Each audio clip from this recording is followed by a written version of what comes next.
Good morning, everybody. Happy Monday. T's still sleeping. So, Grant Cardone did this really good little book called 10X, and it became kind of his mantra, it became his motto. And if you listen to an interview of him, how the book came to be, you know, there's two ways that we do something: inspiration and desperation. And that book came out of desperation. And what happened was he'd done well, he'd made money, millions, but one of the things you're going to find is $1 or $2 million isn't enough to really give you that financial freedom that we all want. And he felt like he couldn't get ahead of the game. He said, I worked and I worked and I worked and I worked hard and I just didn't feel like I could get ahead of the game.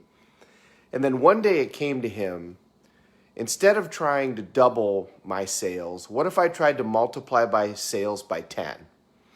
And so he did. So for the next year, rather than trying to increase by 50% or increase by 100%, he tried to multiply them by 10. And it completely changed the game for him. And it's the old adage of, if you shoot for the moon, you end up in the stars. It changed his perspective and his expectations, and therefore it changed his outcomes. Did he get 10 times? No, not quite, but he did get like 7.5 times. And then he did that again, and then he did that again, and then he did that again.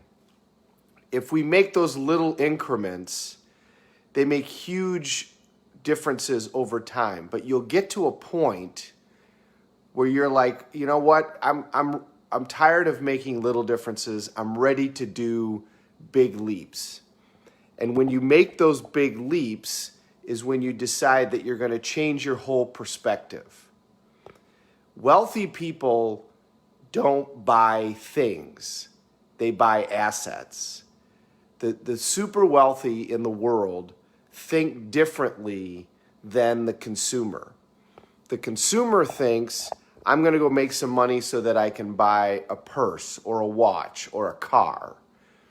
Super wealthy people think about, when the world falls apart like it kind of is now, I'm going to buy a business or an asset that produces money. And then when those things produce money, then I'll use that money in order to buy whatever. It's the basic fundamental principle of rich dad, poor dad. Rich dad didn't go buy a car, he bought an asset that would pay for the car. So the whole idea of 10X is, there comes a point where you're like, all right, I need to make huge leaps. And you make huge leaps by setting huge expectations, because those expectations are going to change your plan, which is going to change your action. There's a new show that I'm watching that I'm not sure if I've mentioned yet to you guys or not. It's called Undercover Billionaire. It's a great show. This guy, Glenn Stearns, who's supposedly a billionaire, but it doesn't make any difference. He's a very successful guy, and he did it from nothing. And the basis of the show is he gets $100, some basic clothing, and a pickup truck.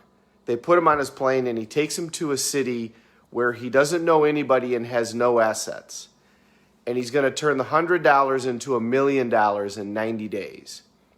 And it's really interesting what he does in order to do that. And to have the expectation, he's not going to use any of his assets. He has a phone, but it doesn't have any pre-programmed numbers in it.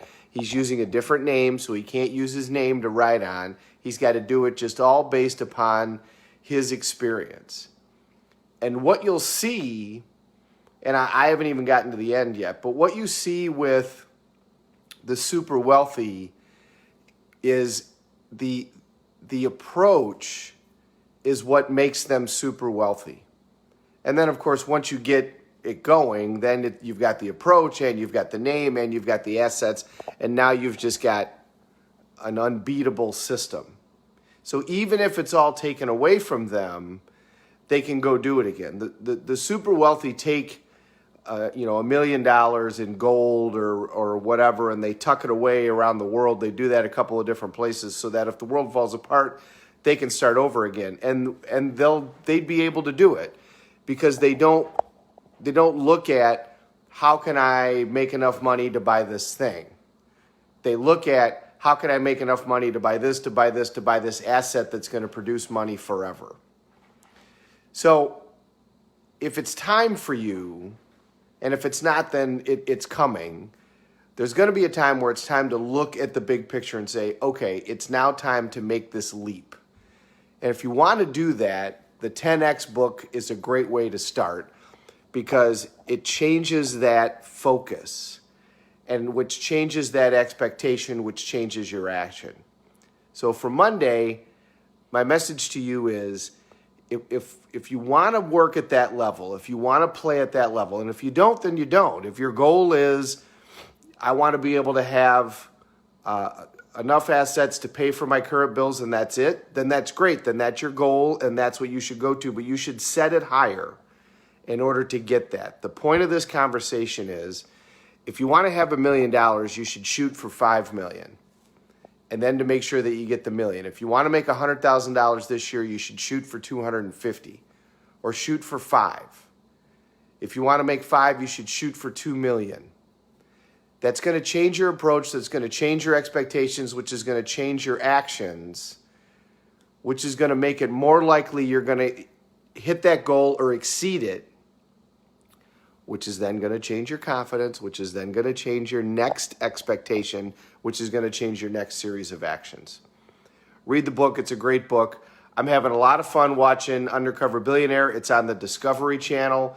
Neat what this guy does and what he has to go through to get there, how much energy and effort it takes, the rules that he talks about with regards to business. I think they're very valuable, how he approaches everybody, and the ability that he has to think about, how can I take $100? Think about this. You're in a town, he has nothing. He doesn't even have toiletries, no place to live. He's got a truck and some clothes and a phone and $100. And I'm going to change it into $1 million in 90 days. Pretty cool to watch how he does it and what he has to go through to get there. Happy Monday, everybody. As I say on our Mondays, I quote the great Dan Mahoney, my brother, it's time to get after it. Thanks for watching, everybody. Rhonda, good morning. Amy, you're up and rolling. Dolores, you're always up and rolling.